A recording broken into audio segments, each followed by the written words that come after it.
Medical छात्र संघ जिंदाबाद, मेडिकल छात्र संघ जिंदाबाद। इसलिए हम लोग बार बार मजबूर होकर धरना प्रदर्शन करते हैं। जब हम लोग धरना प्रदर्शन करते हैं, हम लोग साथ मारपीट किया जाता है, हम लोग साथ को केस किया जाता है, फायर किया जाता है। अभी हमारी मौजूदगी इस समय बिहार तकनीकी सेवा आयोग के बाहर है। देखिए तस्वीरें दिखा रहे हैं जहां पर हजारों हजार की संख्या में जो है यहाँ पर कुछ लोग एकत्रित हुए हैं। हम जानेंगे इनसे, आप लोग यहाँ पर एकत्रित क्यों हुए हैं? हम लोग का बिहार में जो बीटीएससी आयोग के द्वारा 1 साल पहले पूर्व हम लोग का बहाली निकाला गया था, ओटी असिस्टेंट का, ईसीजी टेक्नीशियन का, एक्सरे टेक्नीशियन का, जो हम लोग का बहाली प्रक्रिया अभी तक यहाँ पे पड़ा हुआ है, समझिए सर रहा है बहाली हम लोग का। अभी 1 साल होने जा रहा है, हम लोग के लिए काउंसलिंग नहीं हो रहा है। इसीलिए हम लोग लगातार रूप से स्वास्थ्य विभाग से लेकर और बीटीएससी आयोग तक हम लोग लगातार रूप से दौड़ रहे हैं कि हम लोग का काउंसलिंग कराइए। सरकार से महोदय से रिक्वेस्ट करें, फिर भी हम लोग का काउंसलिंग नहीं हो रहा है। इसलिए हम लोग बार बार मजबूर होकर धरना प्रदर्शन करते हैं, सर से मुलाकात करते हैं। जब हम लोग धरना प्रदर्शन करते हैं, हम लोग साथ मारपीट किया जाता है, हम लोग साथ को केस किया जाता है, फायर किया जाता है। तो अभी सर से, सचिव महोदय से बात हुआ बिहार टेक्निकल आयोग से कि आप लोग का अक्टूबर में ये आपत्ति दर्ज की हम लोग मांगेंगे और आप लोग का आपत्ति होने के बाद नवंबर से काउंसलिंग प्रक्रिया शुरू कर देंगे।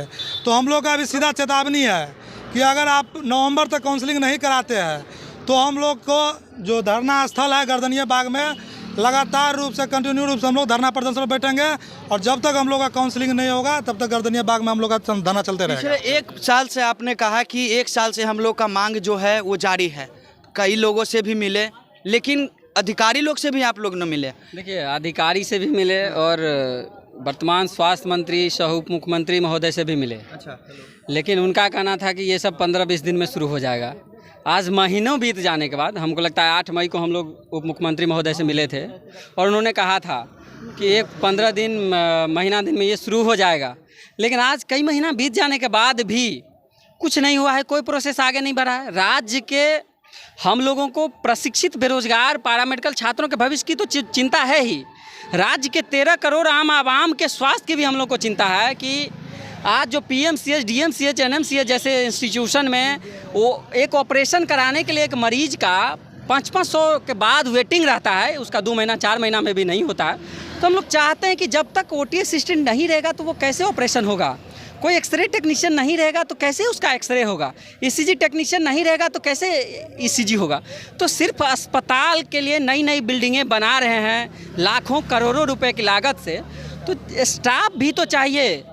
आपको विश्वास ना हो मेरी बात पे तो आप अपने घर के बगल के पीएचसी अनुमंडल में अस्पताल में भी आप झांक कर देख लीजिए, कोई भी स्टाफ आपको नहीं मिलेगा।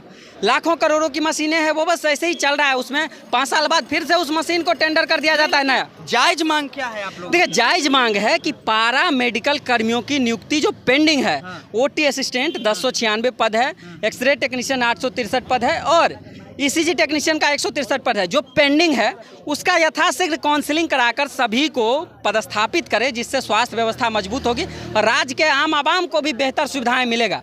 अन्यथा हम लोग अब मजबूर हैं हर स्तर पर सरकार से लड़ाई लड़ने को, क्योंकि हक अधिकार की आवाज़ दबने वाली नहीं है। अभी कोई आप लोगों से अंदर से मिलने भी आए थे बाहर में, बोला गया है अक्टूबर में आप लोगों की मांग पूरी हो जाएगी, तो क्या लगता है? सब नोटंकी है साहब। सुनिए, हम लोग ऐसा साहब 20 बार आ चुके हैं, ये लोग हर बार इसी तरह से झूठ बोलने का काम कर रहे हैं। अरे भैया हम लोग भी बिहार के बच्चे हैं, हमारा मांग वही है कि जो वैकेंसी आई है वो भी डंडे खाने के बाद, बच्चे का प्रेशर के बाद वैकेंसी आई। मरीज मर रहे हैं अस्पताल में और ये लोग हर दिन डेट पर डेट दे रहे हैं। अरे भैया 2000-3000 पद देने में जब इतना विलम्ब हो रहा है, 10 लाख नौकरी के बाद कहाँ से देगी सरकार?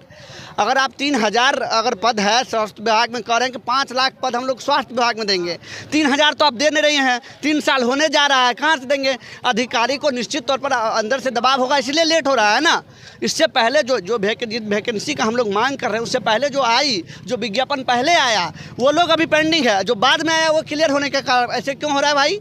ओटी असिस्टेंट बहुत ही इंपॉर्टेंट रोल अदा करता है किसी भी ऑपरेशन में, उसके बगैर कोई भी सर्जरी हो ही नहीं सकता है।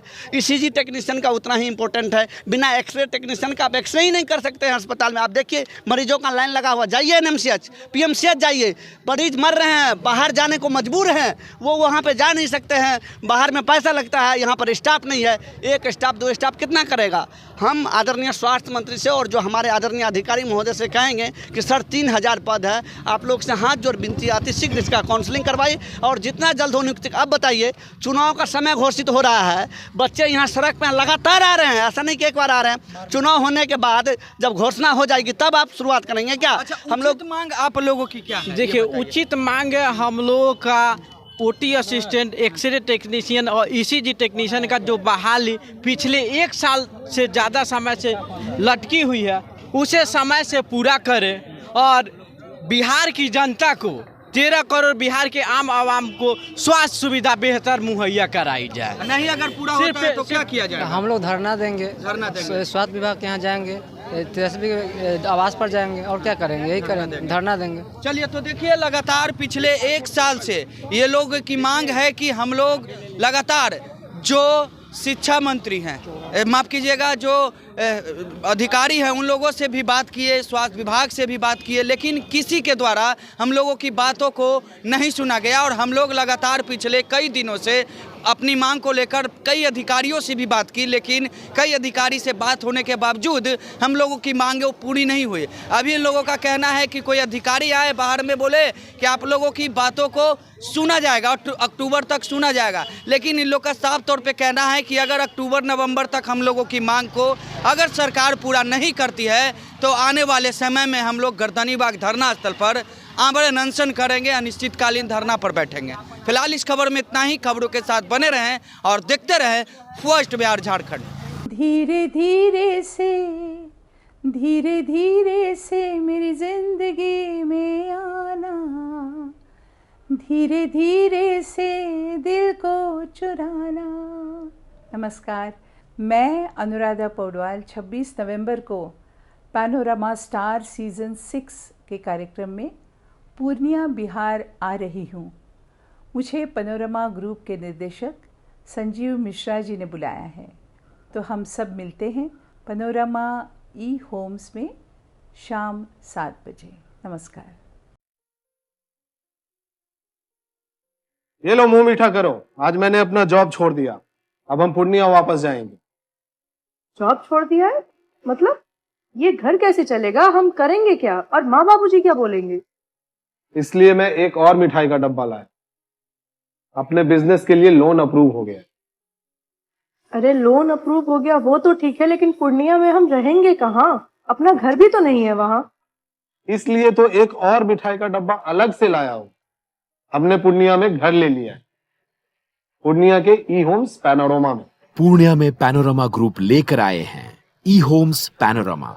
बड़ा घर, आलीशान जिंदगी और अत्याधुनिक सुविधाओं के संग। अरे अब क्यों मुंह मीठा करवा रही हो? क्योंकि हम घर वापसी जो कर रहे हैं। घर वापसी की खुशी पूर्णिया में होम्स पैनोरमा के संग। Homes Panorama, luxurious lifestyle redefined.